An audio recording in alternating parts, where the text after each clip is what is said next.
Assalamualaikum warahmatullahi wabarakatuh. Perkenalkan, nama saya Firda Alaida Rahma dari kelas HK22C. Di sini saya akan mempresentasikan hasil UTS filsafat hukum saya yang berjudul Peran Hukum Alam dan Hukum yang Bersifat Teologi. Apa itu hukum alam? Aliran ini merupakan aliran tertua dan sudah ada sejak ribuan tahun lalu, tepatnya di masa Yunani kuno. Keteraturan alam memberikan inspirasi bagi para filsuf Yunani kuno akan tujuan, sasaran, dan arah tertentu bagi adanya hukum. Hukum alam adalah seperangkat prinsip moral dan hukum yang dianggap universal dan abadi, tidak bergantung pada aturan manusia, melainkan berasal dari akal budi manusia yang diciptakan Tuhan. Hukum alam berfungsi sebagai standar moral dan keadilan yang ideal untuk menilai hukum positif. Hukum alam menurut filsuf. Menurut Socrates, hukum alam adalah prinsip keadilan dan kebaikan yang harus diukur secara objektif untuk kepentingan umum, bukan berdasarkan pendapat subjektif individu. Ia menekankan bahwa hukum harus mencerminkan keadilan alam, natural justice, yang bersifat universal dan rasional, serta mengarahkan manusia untuk hidup sesuai dengan tatanan moral yang benar. Menurut Thomas Aquinas, hukum alam hukum kodrat adalah bagian dari hierarki hukum yang berasal dari hukum abadi, yaitu pengaturan rasional segala sesuatu oleh Tuhan sebagai penguasa alam semesta. Hukum abadi adalah sumber langsung hukum ilahi, dan hukum kodrat serta sumber tidak langsung, hukum positif, hukum manusia. Hukum alam adalah perintah akal budi untuk kebaikan bersama, mengarahkan manusia bertindak sesuai moral dan keadilan. Hukum harus membantu manusia berkembang selaras dan kodratnya sebagai makhluk rasional dan sosial, menjunjung martabat, keadilan, persamaan, dan kebaikan bersama.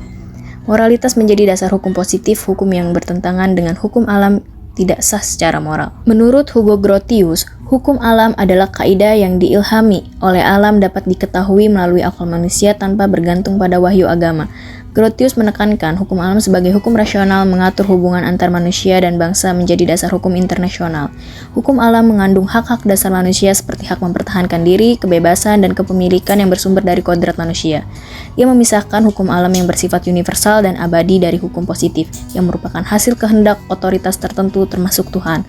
Grotius juga mengembangkan konsep kehendak bersama sebagai sumber tambahan hukum positif untuk menjaga keharmonisan sosial dan pelestarian umat manusia. Peran hukum alam. Hukum alam menjadi asas umum dan prinsip moral yang bersifat universal dan abadi yang berasal dari akal manusia dan atau Tuhan sehingga menjadi landasan bagi keadilan dan hukum positif. Hukum alam berfungsi menguji dan membimbing hukum positif. Jika hukum positif bertentangan dengan hukum alam, maka hukum positif tersebut kehilangan kekuatan hukum dan legitimasi moral.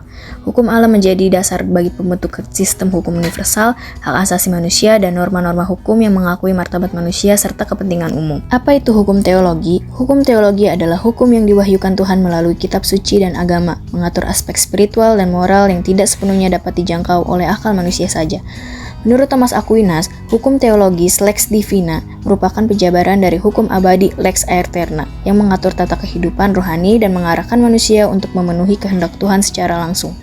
Hukum ini bersifat sakral dan normatif, menjadi pedoman moral yang mengikat dalam konteks keimanan spiritualitas. Peran hukum teologi mengatur hubungan manusia dengan Tuhan serta aspek spiritual dan kehidupan yang tidak sepenuhnya dapat dijangkau oleh akal manusia, memberikan pedoman moral yang mengarahkan manusia untuk memenuhi kehendak Tuhan secara langsung. Kesimpulan, hukum alam dan hukum teologi saling melengkapi dalam memberikan legitimasi moral dan dasar bagi sistem hukum.